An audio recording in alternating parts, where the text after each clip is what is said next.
But the older generation, back to your other question, they still have the work ethic. And I think the older generation, I just brought on a guy to work for me. He's 66 years old. Wow. And I can count on him, man.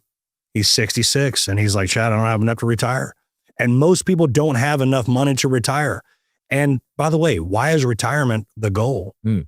I call it retirement-itis, man.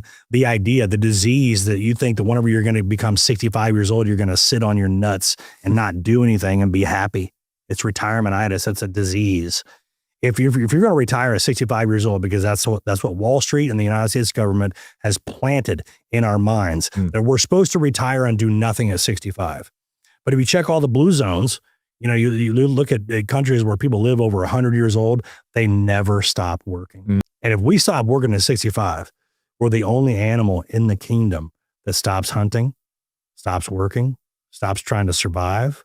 Sitting around on your nuts doing nothing for the next 30 years of your life, that's not a good business model. Most people, when they retire, don't even last 30 years. No, right. No, they start to die. They start to wither away. Yeah. So, Bob came to me and said, hey, man, I need a job. I don't have enough to retire. I just got fired. And I'm like, man, quit that retirement bullshit. You got the disease, man. You got retirement-itis, And so, I've changed his mind on that. He's like, you're right, man. I should just be happy about what I'm doing. I should love what I'm doing every day. Absolutely. And that's the goal, is love what you do every day. You see, people have a negative relation to their job. They have a negative feeling about their job. Like, well, I don't want to work all the time. Why? Because you don't like your work. If you don't like your work, then quit. Well, what am I going to do? I don't know. There's a million things you can do. Quit doing what you hate. If you already hate what you do, then why don't you roll the dice, quit, and go do something you have a possibility of loving? Right.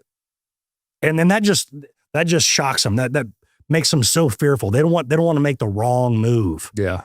It's like, dude, you're already in a shit position. You're already losing. Your job sucks. Your life sucks. Well, I don't know if I want to quit because what if the next thing fails? Dude, you're already failing. You hate your life. You hate your job. You don't want to do this for the next 40 years. Well, no, I don't want to do it, but it pays me money. Who gives a shit?